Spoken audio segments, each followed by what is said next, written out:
Okay, it's game time.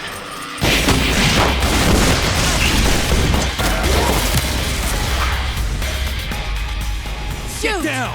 Hasta luego.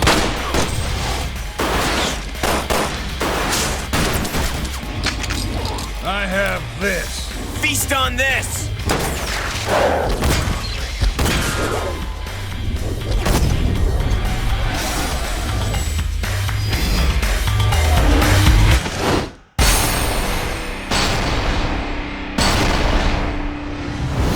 What up, it's Shankster94, and welcome to my ultimate weapon showcase of Resident Evil Dead Aim. Now, as usual with these vids, I have a lot to go over before I start overviewing the weapons, so here's the timestamp to get straight to them if you're impatient or short on time.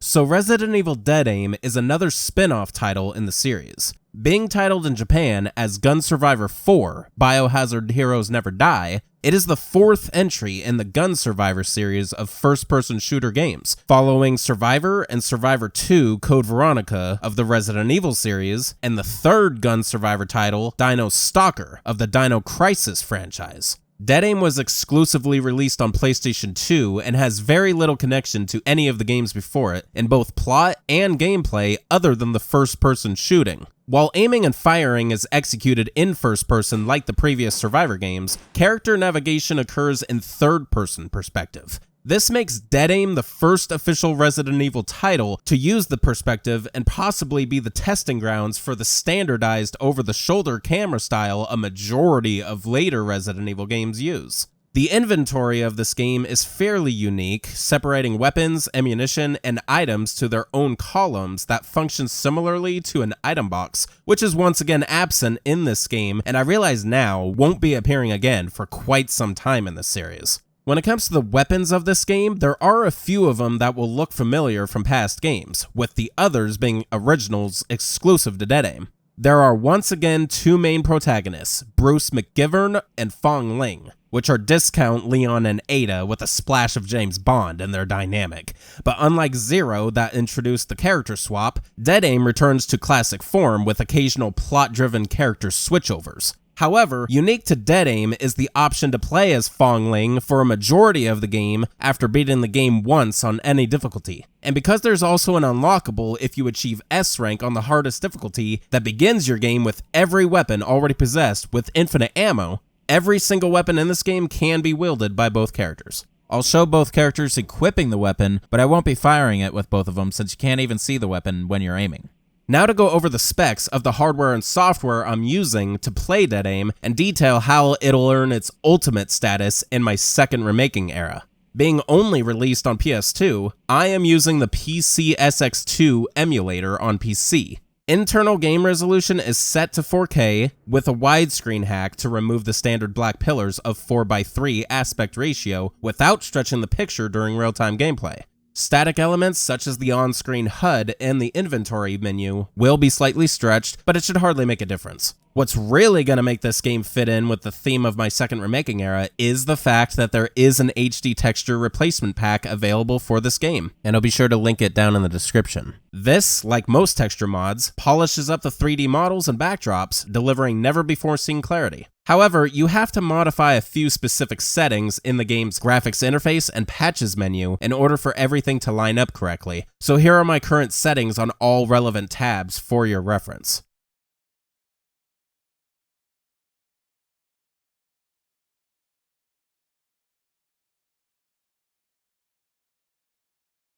Now for a brief history about me showcasing this game's weapons. Just like Code Veronica, I have reviewed them not once, but twice in the past. The first time was nearly a decade ago back in February of 2015, which I recorded natively from a PS2 console in standard 4:3 format at 480p, standard definition. Then again, following my full play in August of 2019, using an emulator upscaling the game to HD and stretched 16:9 format. This version will remain on my channel, just branded obsolete. But if you want for any reason to watch the OG review, you can either click on this card showing up on compatible devices, or visit my defunct TGS Classics channel where the video is uploaded.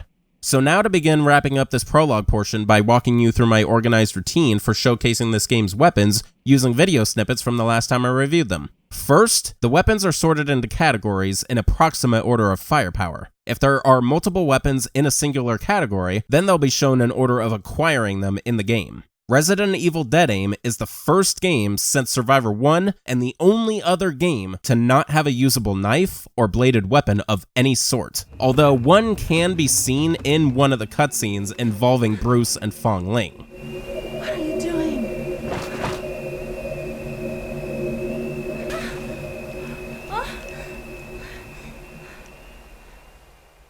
The weapon types that are usable include 9mm pistols, an assault rifle, a shotgun, a Magnum, and a couple of explosive weapons, one of which being exclusive to Dead Aim. I'll begin overviewing each weapon within the inventory. There is no examine or check function in this game, so the description just pops up at the bottom a second after highlighting the weapon. If the gun is the first in its category, I'll first look over the ammunition it uses before proceeding to the weapon itself. If the specific gun has had any appearance in the series in whole or significant part prior to the current game, I'll mention each and every one. Afterwards, I'll provide an image of the weapon's real-life counterpart or inspirations if applicable. As a frequent disclaimer for all of my weapon showcases, I get my real-life sources from the Internet Movie Firearms Database, which serves as an online weapon wiki for movies, TV, and video games whose pages can be altered by anyone with an account, which brings the risk of misinformation when stating the real-life versions of game weapons. People who are erudite in weaponry may feel stirred up to point out those faux pas, but once the video is online, I can't reasonably do much beyond an edit of the video's description.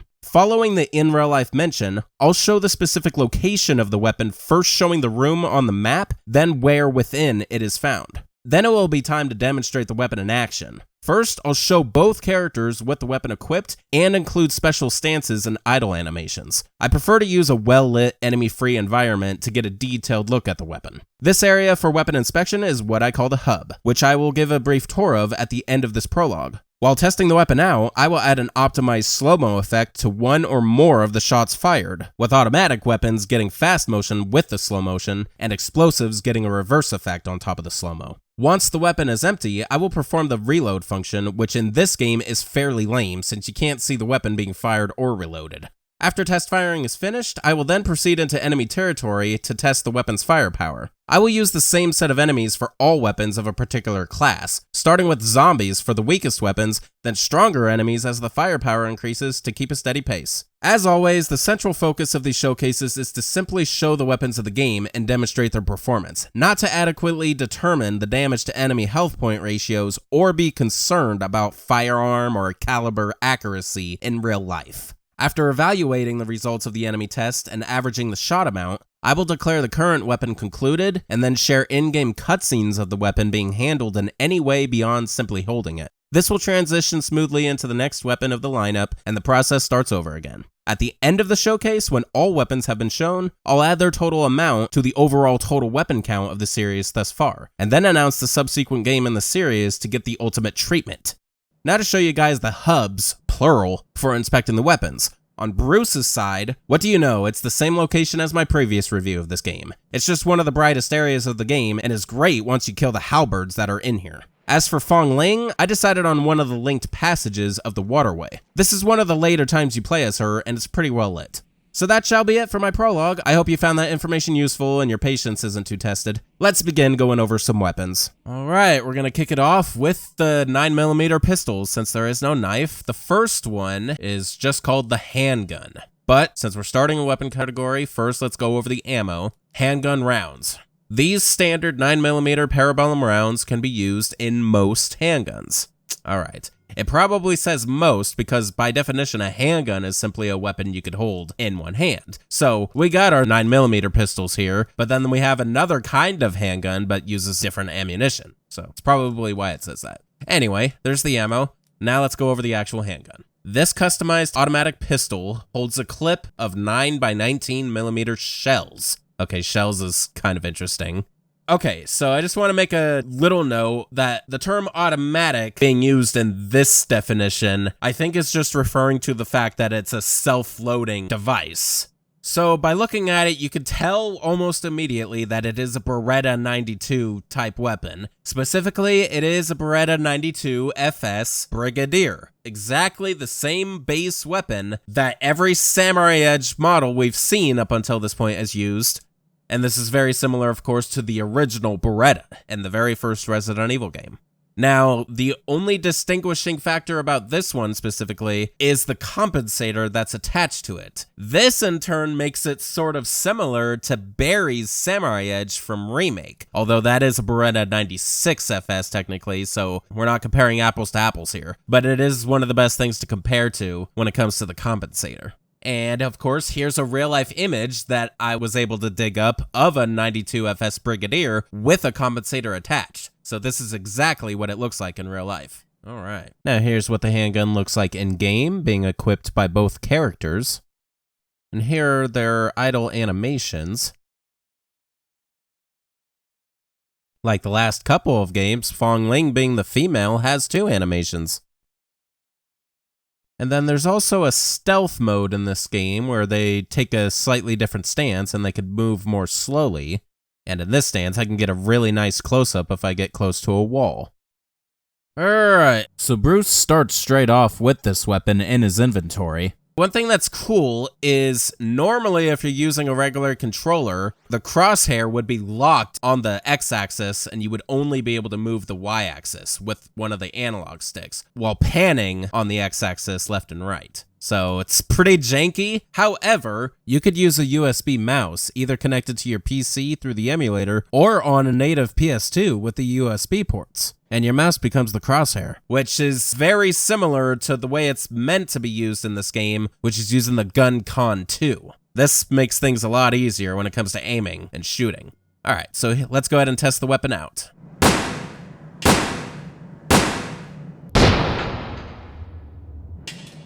So there is no fixed fire rate, at least for this weapon, because watch this. It's nearly automatic. You know, maybe that's why the description calls it automatic, because it can almost be if you have a fast enough trigger finger. I honestly wouldn't rule that out. So that's it firing, and yeah, unfortunately you can't see the reload after I reload it, but yeah. Alrighty, so being the starting weapon, we are gonna test this, of course, on the most basic enemy of almost any Resident Evil game, a standard zombie. We'll test it on a few of them, of course.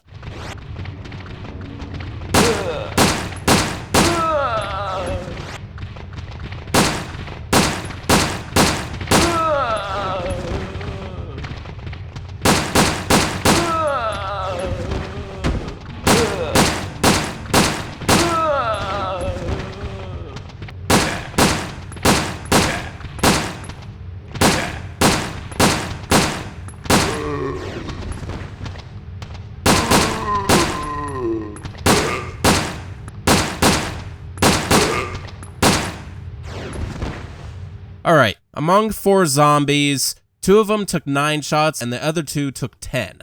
Now when I look back on my previous weapon showcase of this game, it went down nearly identically. Averaging 9 to 10 shots, it's probably all the zombies in this room all have a fixed health pool, and other zombies in different areas can have different health pools. I know this for a fact because there are random moments where a zombie could take only 1 shot to go down. And there are other times where a zombie could take up to 12 shots, maybe even 14. So honestly, the average of the handgun is gonna vary throughout the game. But yeah, in my personal test here, your average came out to 9 to 10 shots. Now, before we conclude the handgun, I do want to provide some emphasis on one of the key features of this game, and that is the critical headshot. Now, this game was made to be played with a Gun 2, and to be able to land your shots fairly easily. Let me show you how easy it is to score critical headshots, and I'm going to demonstrate it with all of the weapons that are able to do it.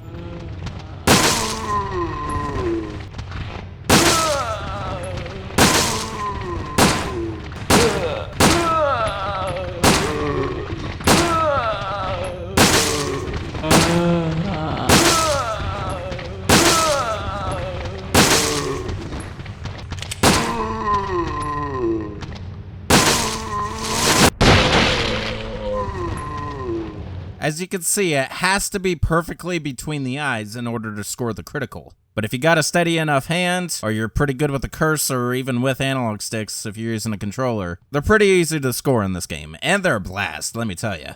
Alrighty, well that's gonna go ahead and conclude the pilot handgun of this game. Follow me. That's my name. If you really want to help, then go home. Morpheus? Sorry, but my dance card is full.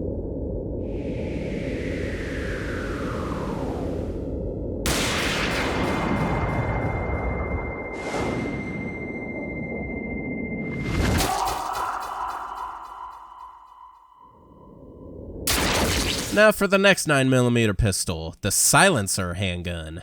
This silencer handgun is good for avoiding detection when attacking. Of course, as being suppressed, what this one is all about is noise suppression.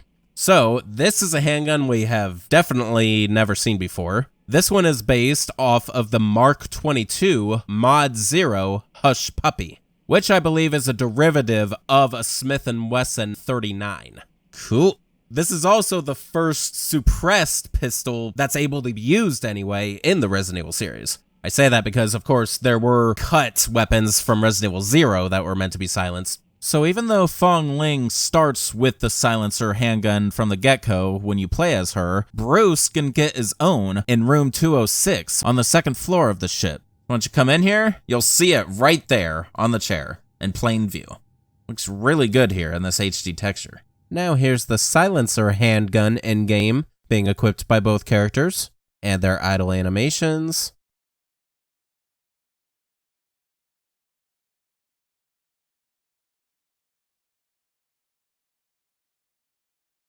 And the nice close-up and stealth stance. Alright, let's go ahead and test it out.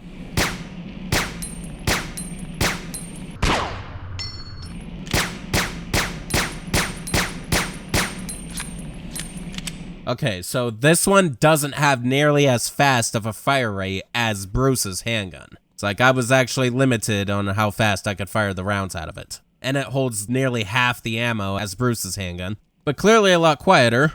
Well, let's go ahead and give this one the test on the same set of zombies, since Bruce can use it.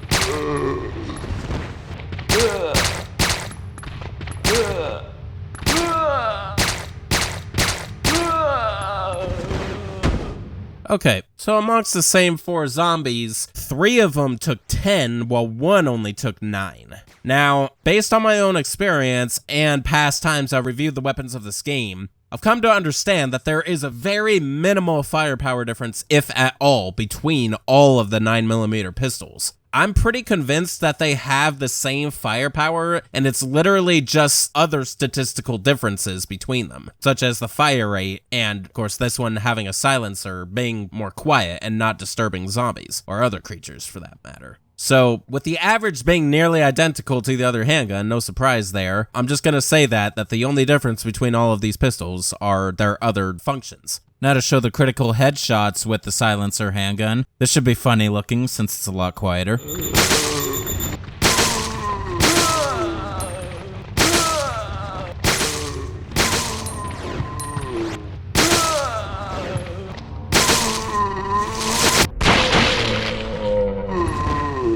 Yeah, we got a nice side one there. Alrighty, there you go. So that's gonna go ahead and conclude the silencer handgun. If you really want to help, then go home. Now for the last 9mm pistol, the semi-automatic handgun, which you'll come to see is actually incorrect. This handgun can fire bursts of 3 rounds at one time. Okay, so why the hell do you call it semi-automatic handgun then? Should be called burst handgun. So, this is clearly a Glock of sorts. We have seen this weapon in Resident Evil Survivor, Code Veronica X, and Gaiden. Specifically, it is an early second generation Glock 18. This specific generation and time frame has the protruding compensated barrel that you actually see in the game. Now, what makes it even more hilarious that this is burst fire is, as far as I know, there is no burst variant of a Glock. It doesn't exist. So this is just adding more to the hilarity. The location of the semi-auto handgun is in room 302 on the first floor of the ship. Just as easy as the silencer handgun, you can see it in plain sight right here on the bed. Now here's the semi-automatic handgun being equipped in-game by both characters. And their idle animations.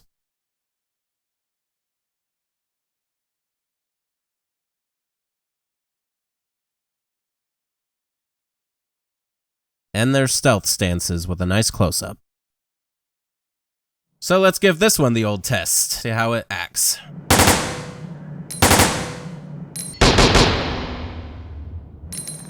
Now, even though it has burst, if you time the firing just right, you could have this almost be like an automatic. Check this out.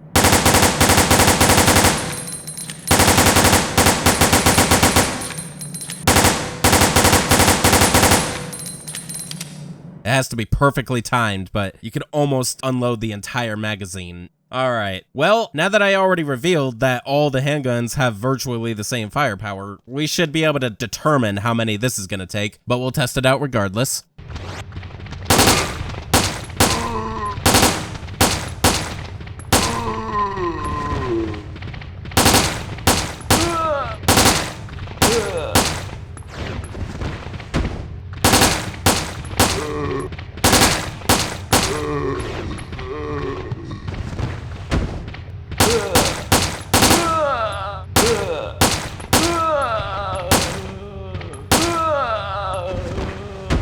Alright, so across the 4 zombies, the first one actually took 11, and the rest took 10. So if you were to go solely off of my tests here and now, that would indicate that Bruce's handgun is actually the strongest of the 3, while this one, the burst or the quote-unquote semi-automatic, is the weakest. However, again, I'm telling you guys, across the entire game, the firepower between these 3 pistols is hardly any different. And the thing to note about this particular pistol is the fact that it has burst fire capability, so you could down the enemies much quicker with this one. Of course, as always with weapons that fire in an almost automatic state, whether it's burst or full automatic, you have the tendency to eat through ammo quicker. So always keep that in mind. Me personally, I said this in my last showcase, but my favorite of the 3 pistols is Fong Ling's silencer handgun. I think it's the most tactical, and because it's the quietest, it doesn't alert other creatures in the area, so you can be pretty stealthy with it. And even though it has a weak fire rate and a lower capacity than Bruce's handgun, I think the other qualities about it succeed. Now let's see the semi-automatic handgun pull off some critical headshots.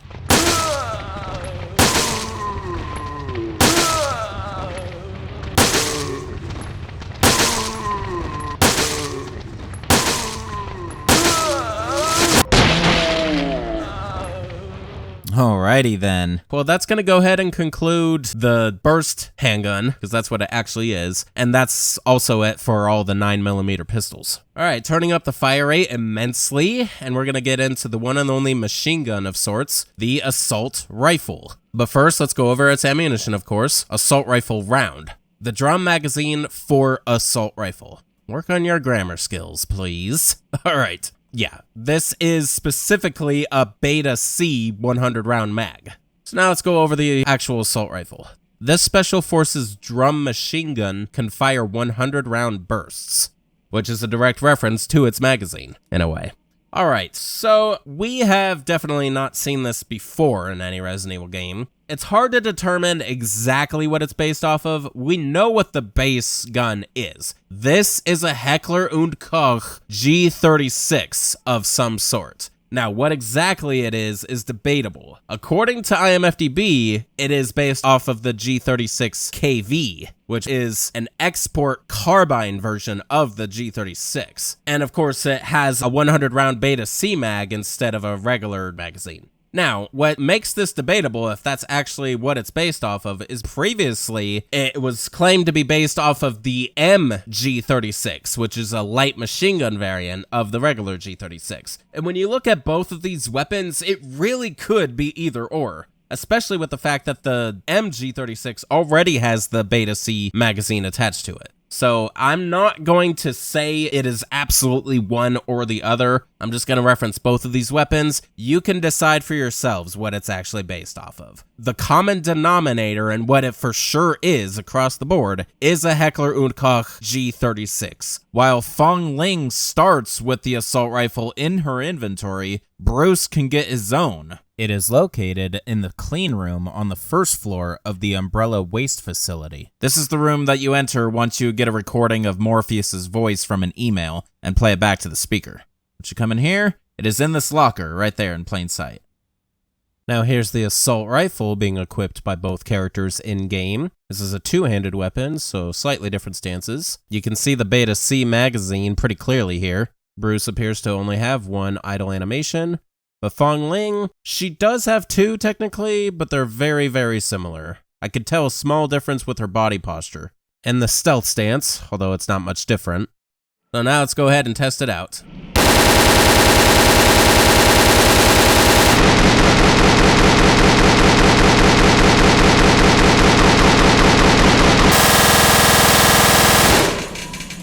Alrighty then.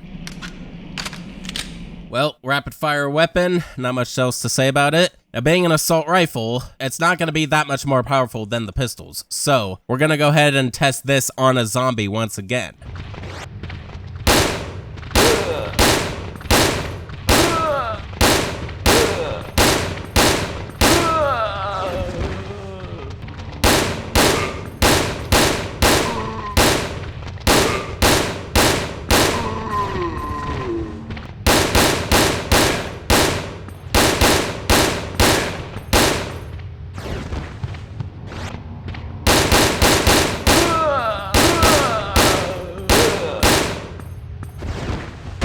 Okay, so all four zombies took exactly 10 shots across the board. So the firepower difference between this assault rifle and all of the 9mm pistols is negligible. There probably isn't any difference, really. The main advantage, of course, with the assault rifle is you could just go to town with the firing. So, as always, to properly test it would look like this.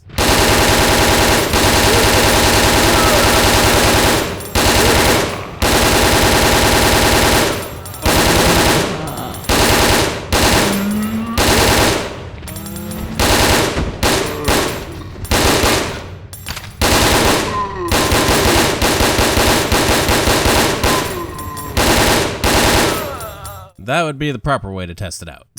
You clear them all pretty easily like that. Now, unfortunately, the assault rifle does not have the ability to score critical headshots. I'll show you.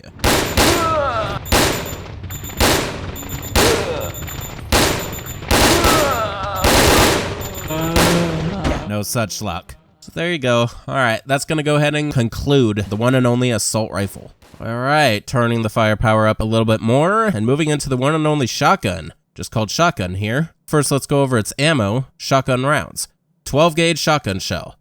Fits most shotguns, which in this game's case, there's only one. All right, so now the actual shotgun. This wide area attack weapon is most effective at close range. Well, it's definitely got that right. All right, now looking at it, you could tell immediately exactly what it is. This is, once again, the Franchi Spaz 12. Missing its stock, of course. We have seen this 3 times previously. First time was in Survivor 1, then again in Code Veronica, and finally in Survivor 2, Code Veronica. The shotgun is located inside of the freezing room on the first floor of the ship. So once you first come in here, come down this hallway and into the open space, and there it is. Next to some convenient shotgun shells. Now here's the shotgun being equipped in-game by both characters. Very clean looking Spaz 12. Here's their idle animations.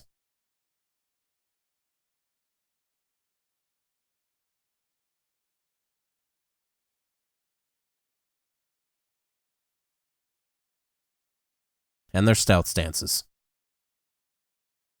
Alright, let's go ahead and test it out.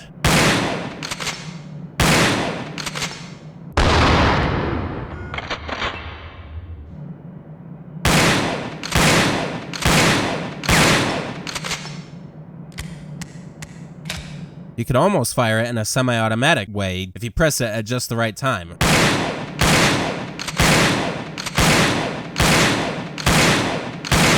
Right before he pulls the pump again, you could fire it once more, which isn't too hard to believe because the SPAS-12 can be both pump action and semi-automatic. Alrighty. Well, since the firepower has been increased, this is a little too powerful for a zombie, so I'm going to test this on a very classic enemy, a hunter. In this game, it is the Hunter Elite.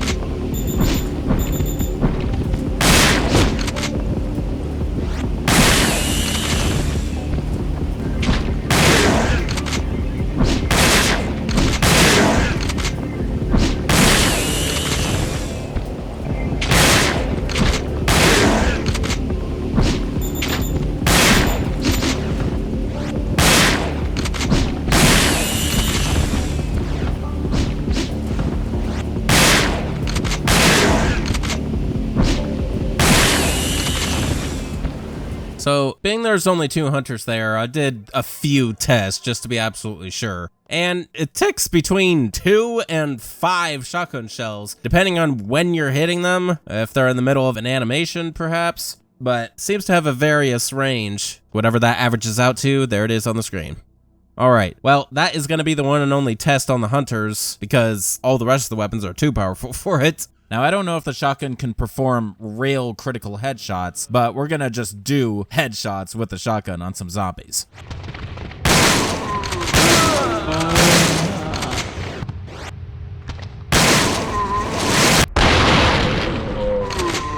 That's gonna conclude the SPAS-12 shotgun. Alright, time for my favorite weapon class, the Magnums. So first, let's go over the ammo. 50 caliber Action Express round. Fits most Magnum pistols. Alright, in this game's case, there is only one. Now let's go over the Magnum itself. This large pistol fires Magnum shells for max damage and penetration. Alright. Well, looking at it, clearly it is a Desert Eagle of sorts, specifically the Mark 7. And we have seen the Desert Eagle before in both Resident Evil 2 and in part Resident Evil 0, slightly. Now, we know for sure that this is a 50 Action Express variant of the Desert Eagle because the ammo directly referenced that. So there you go. The location of the Magnum is in the captain's room on the ship. So it's specifically in the bedroom, but in order to open it, you first have to inspect this log. Once you take that as a file, this happens.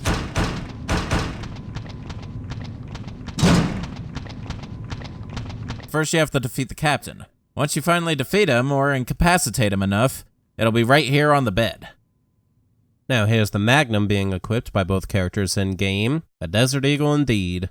Personally, I think it looks great in Fong Ling's single hand. She gives off a Mona Sachs vibe from Max Payne. Now there are idle animations.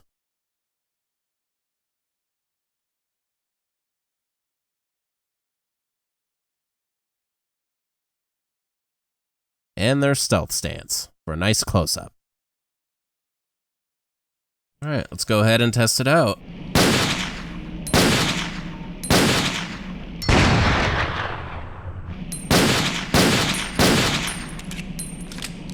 Very decent fire rate overall, I'll give it that. Alright, well, I'm gonna test this powerhouse weapon, not on a hunter, but rather the Queen Halberd.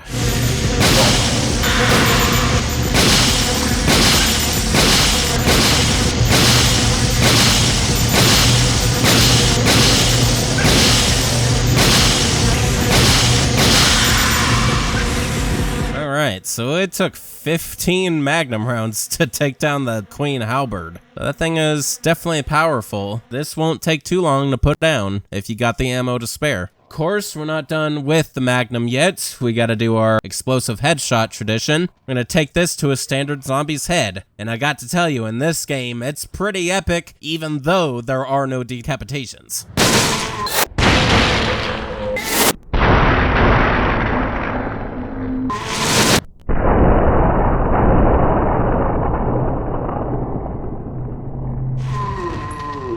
Headshot. Alright, that is ultimately gonna conclude the one and only Magnum, the Desert Eagle. Alright, moving into the final category, explosive weapons, starting with the grenade launcher, but first let's go over its ammo. Grenade rounds. 40mm explosive grenade rounds. Attached fast loader. Okay, sentence fragmentation going on there. Weird. But anyway, it's a revolving chamber grenade launcher, so it's like a speed loader, I guess, for it. Now let's go over the grenade launcher itself. This launcher fires 6 grenade rounds from a revolving chamber. What did I just say? So yeah, this is one of the few times where a grenade launcher does not have multiple types of rounds. We only have regular explosive here, so this will be a breeze to go through, just like everything else. So this particular grenade launcher, we have not seen directly before, because it is apparently based off of a Milkor MGL Mark 1L. Now, we have seen part of a Milkor MGL before in Resident Evil 0 and its grenade launcher. They look a little similar, but they're not exactly the same. Now, what's interesting about this grenade launcher, that even though it's based off the MGL Mark 1L, it obviously had its stock removed. And what's even funnier is if you see the characters in game, even though there's a foregrip, they're holding it by the barrel. So this is going to cause massive burns when they fire it. Alrighty. The location of the grenade launcher is in the waterways. When you first enter them and go through this passage, the grenade launcher will be located at the corner, right down on the floor here. Now here's the grenade launcher being equipped by both characters in-game, and their idle animations.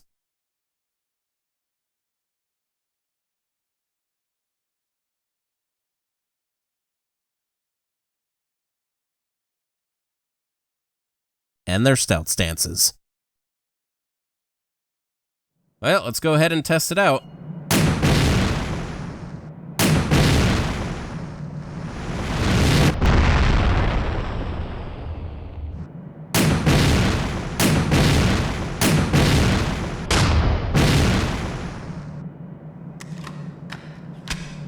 Alrighty, typical for a grenade launcher. I am also gonna test this on the Queen Halberd.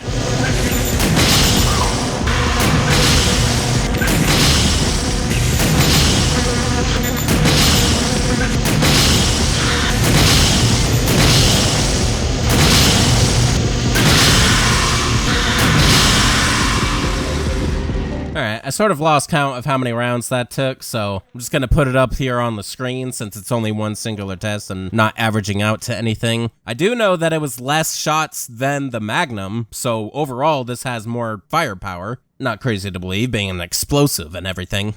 So, there's no question that the grenade launcher can cause the effect of a critical to zombies with its explosive power. So instead of doing individual zombies to show off the critical, I'm gonna group them together and show them all being blown outward. This should be epic.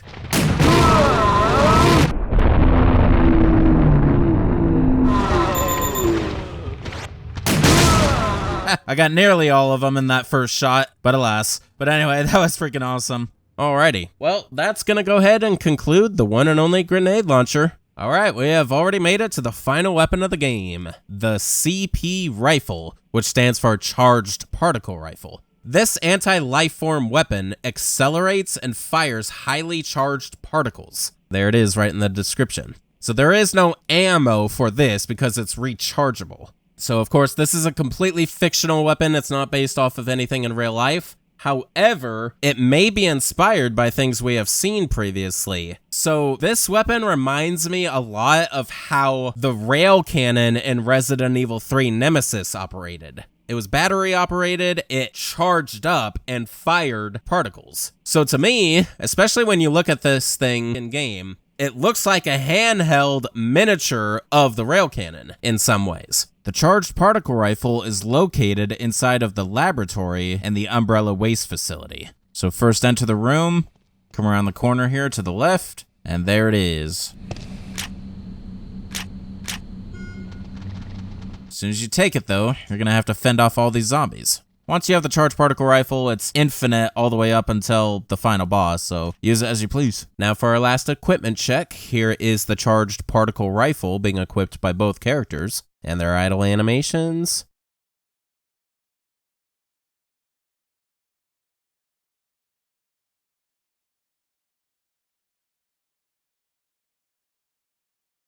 and finally their stealth stances.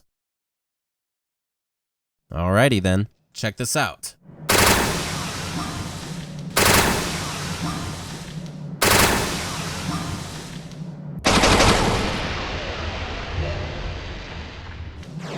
Alrighty. Well, this being the final weapon of the game and behaving as close to a rocket launcher that it can, because there is no official rocket launcher in this game. And that being said, this is the first official Resident Evil game that does not have a rocket launcher whatsoever. It's a notable fact in the weapon world of Resident Evil. So that being said, this is going to be the weapon that gets the honor of being used against every enemy in the game. So enjoy the electrically charged explosive slideshow.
I'll get you out of there.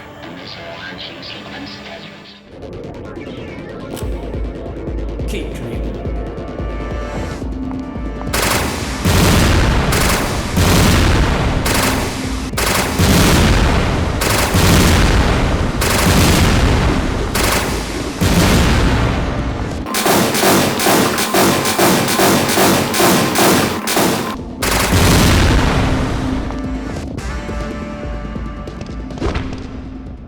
And that, ladies and gentlemen, are the weapons of Resident Evil Dead Aim. I hope you enjoyed this short but sweet weapon showcase of them. This game in the Survivor franchise, as I've said, this is my favorite of the three. The fact that the game wants you to go for headshots through and through. I mean, it's a fun action title for sure. And I get a kick out of it anytime I do play it, and how I just go through rooms and one-shot enemies almost all the time, because they make it really easy to score those criticals. But yeah, it's a fun little game, and with the low amount of weapons it had, it was very easy to get this showcase out. So yep, I really hope you enjoyed. So now's a good time to mention a couple of unusable weapons that you see in the opening cutscene of the game. So first, we notice that Morpheus wields a revolver of some sort, pointing at a Bruce for the majority of the cutscene. You American spies choose to use such ugly guns is still a mystery to me. Morpheus.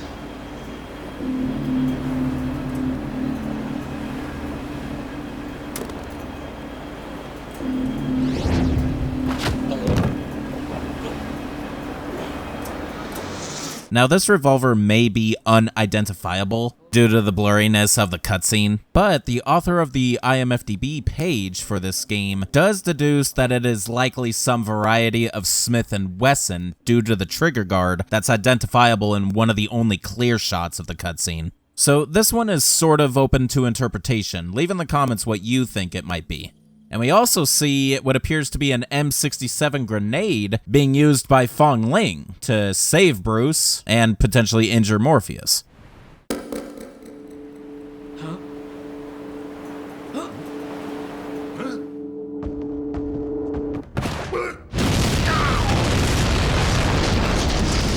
As the author of the IMFDB page describes, it makes an unrealistically powerful explosion.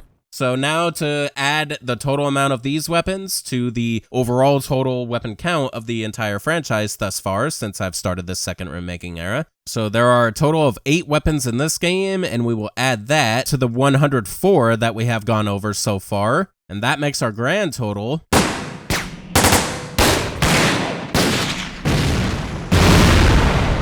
112 weapons overviewed so far in the second remaking era. All right, we're getting up there. All right.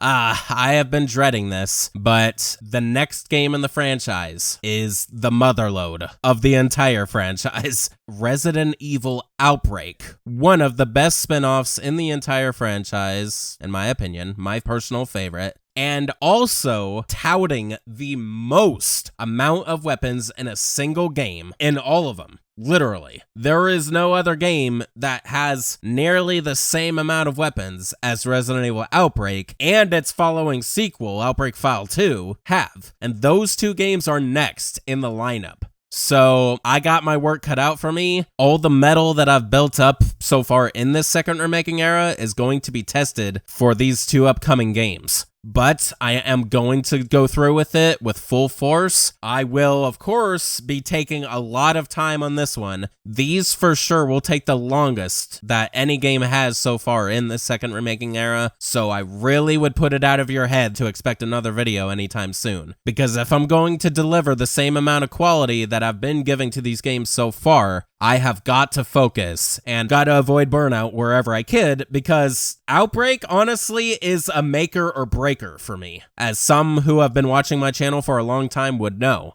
I was doing the full plays of the entire series all the way up until Outbreak, and then after the first Outbreak game, I was broken, and I kind of was over the full plays, which I have been ever since. But when it comes to weapons, it's a different element altogether, and I will take as long as it takes, and you will get a fantastic video out of me, I guarantee it. I will make sure it is nothing you've ever seen before from me. So I look forward to when I get it done and completed and out to you guys, but until then, it's gonna be a wild ride and informational fest. Can't wait to see how it turns out. So look forward to that. Until then, though, this is Shankster94, aka The Gamer Shankster. Slap a like on the video, share it with your friends, leave a comment if you wish, and make sure you hit the notification bell and set it to all so you know whenever I upload a new video. Follow me on social media, starting with Twitter. This is where I follow a lot of Resident Evil mutuals, like their content, and I post occasionally, not as much as I used to, but I like to be around mutuals on the website. Facebook, just an extension of my YouTube, but you should join it regardless, just to show extra support. And of course, my Patreon. Shout out to Ophirgel the Fearless for being my current active patron. And finally, do not forget to join my Discord server if you haven't already, because this is where you guys have a really good chance of interacting with me personally and may get some input on these weapon showcases as they're being produced. Because my favorite thing to do in the Discord server nowadays is to live stream whenever I'm producing a new weapon showcase, and whoever's attending at the moment can say something that I may consider adding in. So yeah, you want some input? That's the only way you can do it. Join the Discord server. All right, I will see you guys in the behemoth weapon showcase to come of Resident Evil Outbreak. Look forward to that. Peace out.